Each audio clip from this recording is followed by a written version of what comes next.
और उसका नुकसान भी हो रहा था। मिसाल के तौर पे आज मैं एक चीज़ लेने गया तो वो शख्स मुझे वो चीज़ दे देता। मैंने कहा अस्सलाम वालेकुम, नमस्ते, सत श्री अकाल। उम्मीद करता हूँ ठीक होंगे, खुश होंगे। दोस्तों जहाँ रहें खुश रहें, माँ बाप का ख्याल करें, क्योंकि माँ बाप है तो सभी कुछ है। मैं हूँ तारिक न्याज़ी, मेरे साथ मौजूद है। मैं तो भूल जाता हूँ क्या करें, जज्बाती हो जाता। अस्सलाम वालेकुम, नमस्ते, सत श्री अकाल। मैं हूँ उरूज। न्यू देखने वालों के लिए मेरा नाम है उरूज। कैसे हैं आप सब? उम्मीद करती हूँ खैरियत से होंगे, खुश होंगे, क्योंकि आज 14 फ़ैब है। आप लोग को खुश होना है। दूसरा कि मतलब हो सकता है कि आज 15 फ़ैब हो, ये वीडियो कल डले। ले हो सकता है, चलें, खैर है, कोई बात नहीं जनाब। जब भी डले हम आपके साथ हैं, आप हमारे साथ हैं। ऐसे हंसते रहें, मुस्कुराते रहें हमारे साथ, और हमें नए नए जगहों के नाम बताते रहें ताकि मैं देखूं, क्योंकि मुझे बहुत शौक़ है आपके मुल्क, आपके भारत, मतलब हर जगह को देखने का। तो वीडियो स्टार्ट करते हैं। दोस्तों वीडियो का टाइटल है मोदी मोदी यूएई पाकिस्तानियों। ये जो सरमायाकारी है पाकिस्तानी मईशत के लिए किस कदर अहम है, ख़ासतौर पे इस वक्त में, और इसके क्या समरात हासिल हों? दोनों देश यानी कि यूएई और भारत अब लोकल करेंसीज में अपना सेटलमेंट करेंगे ट्रेड का। तो इंडिया वाकई अगर तरक्की कर रहा है तो इसके पीछे पीएम मोदी का बहुत बड़ा हाथ है। आप सबको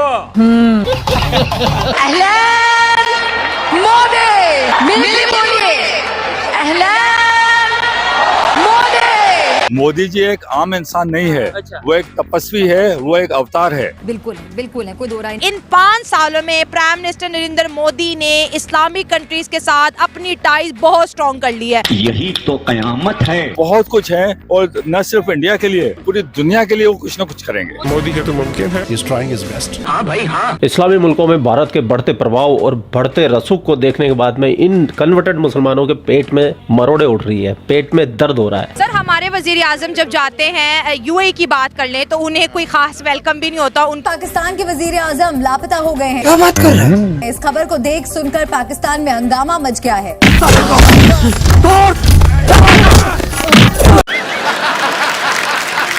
एक नेशन को इतनी इज्जत वो मुल्क दे रहा है और दूसरी नेशन को कहता है get out Pakistan, get out Pakistan. क्योंकि कन्वर्टेड मुसलमान अपने आप को उन मुसलमानों से भी ऊपर रखते हैं। अल्लाह तौबा। कह रहे हैं कि हमारे पास न्यूक्लियर पावर है, ये वो है, बड़ी बड़ी छोड़ते हैं, ये किसी काम की नहीं है। कौम अब जाग चुकी है। हमारे जो पाकिस्तानी मुस्लिम है, इसको तो बिल्कुल ही ना देखा ही नहीं जाता, अच्छी निगाह से नहीं देखा जाता। क्यों? असल में हिंदुओं से कन्वर्ट हुए मुसलमान हैं, और सऊदी अरब वाले प्रिंस तो इनको अल हिंदी मस्किन कहते हैं। क्योंकि ये सबसे, मैं कहता हूँ ना कि इनकी सबसे नीचे वाली कैटेगरी है एज ए मुस्लिम है। देखो तो वाह भाई वाह। एज ए मुस्लिम अगर हम अपने आप को देखें ना, आपको क्या पूरी दुनिया को पता है कि हमें ना मांगने वाला समझा जाता है, भिखारियों। हालांकि ये पाकिस्तानी कन्वर्टेड कौम मोदी जी की तारीफ कर रही है, हिंदुस्तान की तारीफ कर रही है और बढ़ते प्रभाव को सम्मान भी दे रही है, लेकिन अंदर ही अंदर कहीं ना कहीं कुड़ रही है, जल रही है। तो बिना देर के चलते हैं पाकिस्तान।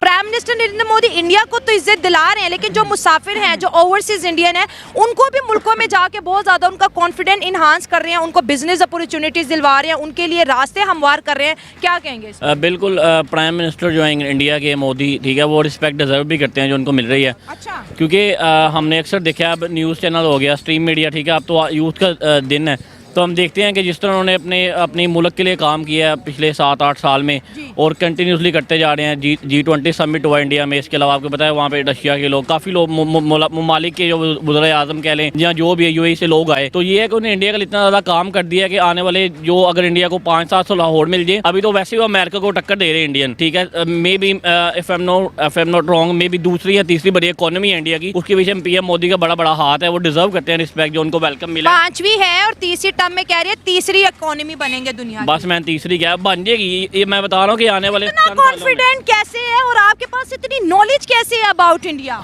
ये जारी बात है कि सोशल मीडिया के दौरान इन्फॉर्मेशन देखते रहे, जैसे इंडिया में ज़्यादा तरक्की हो रही है, ठीक है। अब यहाँ पे क्या लेके हमारे पाकिस्तान में तो लोगों को बस खाने के पैसे नहीं है, वहाँ पे नए नए प्रोजेक्ट्स आ रहे हैं। तो प्राइम मिनिस्टर डिजर्व करते हैं रिस्पेक्ट जो इंडिया के पीएम मोदी, क्योंकि वो इंडिया के लिए बड़ी लकी शाम, क्योंकि मेन स्ट्रीम मीडिया में भी मोदी मोदी हर जगह मैं वही सुनता आ रहा हूँ। तो हाँ, तो ये रिस्पेक्ट करते हैं और हमें चाहिए। अब देखिए, हम मुस्लिम ममालिक हम अपने आप को कहते हैं जो है हम, ठीक है, इस्लामी जमहूरिया पाकिस्तान कहते हैं, लेकिन ये है कि हमारे वीज़े भी बैन कर दिए गए अबू धाबी की तरफ से। पीछे आप जैसे बता रही थी कि न्यूज़ वगैरह आई हैं, मैं भाई को सुन रहा था कि भिखारी पकड़ेंगे हैं वहाँ पे, तो इसमें हमारी जो है गुडविल ख़राब होती है। जो लोग होती नहीं है, हो चुकी है ना। सऊदी अरब का वर्किंग वीज़ा मिल रहा है 2 महीनों से, और ना यूएई का बैन कर दिया। अब पता नहीं कब खुलेंगे, ये भी कोई पाकिस्तानियों को आइडिया नहीं है। हाँ बिल्कुल, और ये हम लोग डिज़र्व ही यही चीज़ करते हैं। जिस तरह इन्होंने हमें बैन किया है, वीज़े बैन किए गए हैं, वहाँ पे लोगों के सामने जाके मांगना शुरू कर देते हैं। हमारी ये रेपो है, हमें मेन स्ट्रीम मीडिया हमारा कुछ और दिखाता है, ठीक है, लेकिन होता कुछ और है। हमें वाकई जगह जगह वीज़े नहीं मिल रहे। इंडिया में तो इतना तरक्की कर चुका है कि वहाँ पे काफ़ी ममालिक में वीज़ा फ्री एंट्री है, वीज़ा ऑन अराइवल है। सिर्फ आप होटल बुकिंग करें, ठीक है, जाके आप गुड टू गो हैं। तो इंडिया वाकई अगर तरक्की कर रहा है तो इसके पीछे पीएम मोदी का बहुत बड़ा हाथ है। अगर एक visit prime minister Narendra Modi अगर पाकिस्तान का कर जाते हैं तो इससे दुनिया का पाकिस्तान पर कॉन्फिडेंस कितना बहाल होगा? बिल्कुल बहाल होगा। आप देखें ना, अब जब जिनसे हम कर्जे लेते हैं, मकरूज लोग हैं हम, IMF वो कहता है कि भाई गारंटियाँ दो सऊदीया की फलाने, वो हमारी गारंटी देने को तैयार नहीं है। वो वाले ममालिक जो कि एक टाइम पे हमारा बड़े साथ थे, वो भी हमसे दूर हो गए, इस्लामी ममालिक जिनको हम कहते हैं। तो PM मोदी ने 2008 में गालबन विजिट किया था। तो मैं तो चाहता हूँ हमारी जो गवर्नमेंट बनने जा रही है प्राइम मिनिस्टर नवाज शरीफ की, तो उनके बड़े अच्छे रिलेशन हैं प्राइम मिनिस्टर मोदी से। तो हम तो यही होपफुल करेंगे कि यार उनके वो आएँ नवाज शरीफ और दोबारा अपने जो है ताल्लुकात इंडिया से बहाल करेंगे, बड़े अच्छे रहे। हमारा इमेज बनाने वाले जो लोग हैं वो आपको अच्छे से पता है कौन है। ये हमारे माशाल्लाह जो गुजरे हुए कल के लोग हैं, ये क्या मैं बोलूँ इन लोगों को, ये PP है, और स्पेशली जो शहबाज शरीफ लोग हैं, ये तो सिस्टम उन्होंने जनरेट किया है ना। ये जो गंद वाला काम था, ये जो कचरा सिस्टम बनाया, ये इन्होंने बनाया। सर, हमारे वजीर आजम जब जाते हैं UAE की बात कर लें तो उन्हें कोई खास वेलकम भी नहीं होता। उनके जो मुलाजिम होते हैं वो उन्हें रिसीव करते हैं, गाड़ियों में बिठाते हैं। आज UAE के अंदर अबू धाबी में बहुत बड़ा इवेंट होने जा रहा है जिसको पूरी दुनिया कवरेज करी। 80,000 के करीब डायस्पोरा इंडिया का प्राइम मिनिस्टर नरेंद्र मोदी को सुनने जा रहा है, और पूरे UAE में बोर्ड पता क्या लिखे हुए हैं, अहलन मोदी, अहलन मोदी। यार वहाँ पे पाकिस्तानी भी मौजूद है। एक नेशन को इतनी इज्जत वो मुल्क दे रहा है और दूसरी नेशन को कहता है get out Pakistan, get out Pakistan. देखें, नस्लों का बड़ा फर्क पड़ता है। जैसा हमारे बड़े करते हैं, वो आगे आने वाली जो जनरेशन होती है वो पे करती है। अच्छा, ठीक है। अब मैं दुबई से ही हूँ, मैं दुबई रहा हूँ। मैं, क्या बात है, कितना अर्सा? मैं 4-5 साल वहाँ रहा हूँ। तो सर आपको तो सही रियलिटी पता होगी कि एक पाकिस्तानी के साथ क्या सलूक होता है, एक इंडियन के साथ क्या सलूक होता है, एक पाकिस्तानी प्राइम मिनिस्टर को वो किस नजर से देखते हैं और एक इंडियन प्राइम मिनिस्टर को। देखिए, इंडियन का सारा बिजनेस वहीं पे है, ठीक है। एज ए मुस्लिम अगर हम अपने आप को देखें ना, आपको क्या पूरी दुनिया को पता है कि हमें ना मांगने वाला समझा जाता है, ठीक है। और UAE वाले जो लोग हैं वो इंडियंस को ज्यादा प्रेफरेंस करते हैं, उनका बिजनेस भी वहाँ ज्यादा है, हमारा नहीं है। हमें वो गलत निगाह से देखते हैं। इवन कि हमने कोई फ्लैट भी लेना होता तो वो कहते हैं एज ए पाकी, तो वो हमें फ्लैट भी नहीं मिलता। पाकी बोल के फ्लैट नहीं देते, ना किराए पे भी नहीं देते, किराए पे भी नहीं देते। उनको पता है। देखिए, ये इमेज सारा इन्होंने छोड़ा हुआ है, इन्होंने नून लीग वालों ने, गांधी ने किया हुआ है सारा, ठीक है। और देखिए, मैं आपको बताऊं, वहाँ पे इंडियन को ज्यादा इज्जत मिलती है, उनके बिजनेसेस वहाँ पे। हालांकि मुस्लिम वो कंट्री है, मुस्लिम और रिलीजन पॉइंट ऑफ व्यू से लोग बाहर निकल आए। आप लोग कहते हैं यार मेरी इकोनॉमी कैसे अच्छी होगी, मेरे मुल्क में रोजगार कितना आएगा, मेरे मुल्क में डॉलर कितना आएगा, मैं अपने मुल्क को कैसे आगे लेके जाऊं। अब रिलीजन तो लोग डिस्कस ही नहीं करते। इस्लामिक कंट्रीज देखें कैसे कैसे उनके डिसीजंस आ रहे हैं। नहीं, बात आपकी ठीक है। हमारे जो पाकिस्तानी मुस्लिम है, इसको तो बिल्कुल ही ना देखा ही नहीं जाता, अच्छी निगाह से नहीं देखा जाता, क्योंकि सबसे, मैं कहता हूँ ना कि इनकी सबसे नीचे वाली कैटेगरी है एज ए मुस्लिम है, देखो तो, ठीक है। इसमें कुछ लोग ऐसे हैं जो अभी भी कमिटमेंट ऑन करते हैं, ठीक है। कि आजकल ना इस्लाम चलता है ना नेशन चलता है, कि आजकल सिर्फ इकोनॉमी चलती है। बहुत अच्छा पॉइंट। तो जो हम कह रहे हैं कि हमारे पास न्यूक्लियर पावर है, ये वो है, बड़ी बड़ी छोड़ते हैं, ये किसी काम की नहीं है। अब एटम बम है, एक है, 120 है, जो भी है, किस काम के? अब ये बच्चे देखे इनकी लाइफ क्या है, मेरी लाइफ क्या है, इनके यहाँ पे जितने भी है, हाँ, इनका क्या लाइफ है।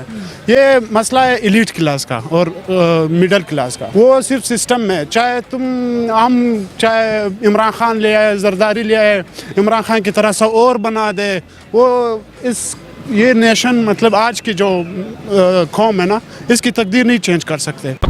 तो पूरा वीडियो आपने देख लिया। वीडियो देखने के बाद में मैं ये बोल सकता हूँ, उन पाकिस्तानियों ने भले तारीफ करते हो, लेकिन अंदर ही अंदर ये जलते रहते हैं, सड़ते रहते हैं, क्योंकि नाउम्मीद हो चुके हैं, थके हारे कौम है, नेगेटिव कमेंट होते हैं, पॉजिटिव माइंडसेट इन लोगों के पास में है नहीं। अगर थोड़ा सा पढ़ा लिखा आदमी हो तो थोड़ी अच्छी बात कर सकता है, लेकिन उसके दिमाग में भी जिहाद भरा हुआ है, उसके दिमाग में भी गजवा हिंद भरा हुआ है। पाकिस्तान का सब्ज परचम लाल किले पर लहराने की ख्वाहिश है तभी हुई है। और आप लोगों के भी विचार काफ़ी इंपॉर्टेंट होते हैं, तो कमेंट सेक्शन आप ही का है। आप भी इन पाकिस्तानियों को सबक सिखाइए, पेलिए और समझाइए। और हाँ भाई साहब, एक चीज़ मैं आपको बता देता हूँ आज कि आपने चैनल को तो सब्सक्राइब किया हुआ है, लेकिन आपने बेल नोटिफिकेशन को ऑन नहीं किया हुआ है। अब मैं रुका हुआ हूँ, आप बेल नोटिफिकेशन को ऑन करो, कर लो, करो करो करो करो करो। आप लोग अपना ख्याल रखें। जी जनाब, की कहना चाहेंगे आप कि पूरी दुनिया में मुसलमानों की, ख़ास तौर पे पाकिस्तानियों, अच्छा एक है मुस्लिम कंट्री यूएई, इधर से इंडियन जा रहे हैं, वेलकम वेलकम, इधर से पाकिस्तानी जा रहे हैं, गो। यानी आप अंदाज़ा लगाएं कि पाकिस्तानियों की इज़्ज़त नहीं है यूएई मुस्लिम कंट्री में। तो आपको क्या इसकी वजह नज़र आई? क्या वजह है यार? सबसे पहले तो झूठ है, और क्या है, यहाँ से जाते हैं, बोलते हैं कि जॉब करने के लिए जा रहे हैं दुबई में, मिसाल ले लें, यहाँ पे बोला जाता है कि हम दुबई में जा रहे हैं, जॉब कर रहे हैं, वहाँ पे जाके ना कहा भी नहीं जा रहा है कि क्या कहूँ, भीख मांगने लग जाते हैं। फिर वो मतलब होता है ना, इस वजह से ना इंसानों का भरोसा उठ गया है। ये हम लोग ने अपने हाथों से ख़ुद किया है, उन लोगों की कोई गलती नहीं है। ये पाकिस्तानियों ने ख़ुद अपने हाथों से किया है, तो मतलब अब किसी के भरोसे के काबिल नहीं रहे, क्योंकि झूठ इतना, फरेब इतना, धोखेबाजियाँ इतनी भरी पड़ी हैं कि क्या कहें। क्या इसकी क्या वजह है? मतलब हमारे अंदर अगर झूठ है, ये सारी चीज़ें, तो मेरे अंदर नहीं है ओए। इसकी क्या वजह है कि हम लोग जो है, मतलब है कि हम लोगों ने इसी को ज़िंदगी समझा के झूठ बोल के बिल्कुल, वो कहते हैं कि झूठ बोलो और मतलब झूठ बोल के काम निकलवा लो अपना। नहीं यार, ऐसा नहीं होता है, हर जगह ऐसा नहीं होता है। मतलब मैं तो ये सोचती हूँ कि बस एक सच बोल दो, आपके सारे काम आसान हो जाएंगे। एक झूठ बोलने पर आपको 10 झूठ और बोलने पड़ते हैं, वो कोई नहीं सोचता। 100% ऐसा ये बात दफ़ा हम झूठ तो बोल देते हैं, फिर उस झूठ को छुपाने के लिए दूसरा झूठ, फिर उस झूठ को छुपाने के लिए तीसरा झूठ। बिल्कुल, तो ये अक्सर होता है कि तो डायरेक्टली सच बोल दो ना यार। मैं तो बोलती हूँ सच बोलना सीखे, मगर और फिर इससे ये होता है, सच से ये होता है कि हो सकता है कि हम, पहली चीज़ तो ये, हम झूठ क्यों बोल रहे होते हैं? हम झूठ इसलिए बोल रहे होते हैं कि बाज़ दफ़ा ऐसा होता है कि शायद हम कहीं फंस रहे हैं, कहीं कोई परेशानी ना खड़ी हो जाए। लेकिन सच बोलने से वो वक्ती तौर की परेशानी होती है, लेकिन हमेशा के लिए आपकी एक इज़्ज़त बन जाती है, आपकी एक रिस्पेक्ट हो जाती है कि नहीं यार, उसका नुकसान भी हो रहा था। मिसाल के तौर पे आज मैं एक चीज़ लेने गया, तो वो शख्स मुझे वो चीज़ दे देता। मैंने कहा यार ये मैंने फ़लानी चीज़ से चिपकानी है। बोला आप इस चीज़ को यहाँ पर चिपकाओगे इस चीज़ के ज़रिए से, तो ये चीज़ ज़ाया हो जाएगी आपकी, आप ये चीज़ ना लें। अच्छा, आपको ये लेनी नहीं चाहिए, क्योंकि ये चीज़ आप जो ले रहे हो ये इस काम की नहीं है, आपकी ये चीज़ ज़ाया हो जाएगी। तो मैंने कहा नहीं यार, ये तो चिपक जाएगा इससे, समन बॉन्ड से। तो कह रहे नहीं ये नहीं चिपकेगा, मैं तो आपको दे दूँ, आपका तो नुकसान हो जाएगा। देखो उसने सच बोला। तो नेक्स्ट टाइम अगर कभी मुझे कोई चीज़ की ज़रूरत होगी या उस तरह की चीज़ की ज़रूरत होगी, तो मैं ऑटोमेटिकली क्या सोचूंगा, यार वो बंदा ईमानदार है, वो बंदा उसी के पास जाएंगे, उसने अपनी चीज़ नहीं बेची कि यार ख़राब ना हो जाए, उसका काम ख़राब ना हो जाए। तो ये होता है, मैंने अक्सर नोट किया है कि आपकी सच पे आपका बिजनेस बढ़ता है। हाँ ना, हम समझते हैं कि हम गलत चीज़ झूठ बोल के बेचेंगे हमारा बिजनेस बढ़ेगा, मतलब उलट हम चलते हैं। तो आज यही वजह है कि पाकिस्तान पे कोई भरोसा नहीं कर रहा, यही वजह है कि आज पाकिस्तान के साथ कोई बिज़नेस नहीं कर रहा है, यही वजह है कि आज पाकिस्तान के ऊपर कोई इन्वेस्टमेंट नहीं कर रहा। ये हमारी बहुत बड़ी गलतियाँ, बहुत बड़ी खामियाँ हैं। अच्छा, पहली बुनियादी जगह कौन सी है जहाँ पे हमारी जो नेशन है जो वो इस तरह ख़राब ख़राब हो गई? घर। सबसे पहले घर, माँ बाप, स्टूडेंट, जैसे टीचर होती है पहली क्लास की, दूसरी क्लास की, तो वहीं से हमारी खराबी शुरू हो जाती है कि हम अपने आने वाली नस्ल को झूठ बोलना सिखाते हैं। हम अपने आने वाली नस्ल को समझाते नहीं है कि जो भी हो सच बोलो। हम खुद उनके सामने झूठ बोल रहे होते हैं तो हमारी आने वाली नस्ल भी उसी को सीख लेती है। तो काश के हमारी अब आने वाली अगली नस्ल इस चीज़ को समझ के मुल्क की इज़्ज़त बनाए, सच बोले और सच पे काम करे, तो मैं समझता हूँ बहुत कुछ आने वाले वक्त में बेहतर हो सकता है। तो दोबारा किसी और वीडियो के साथ आपसे मुलाकात होती है, जब तक के लिए अल्लाह हाफिज़।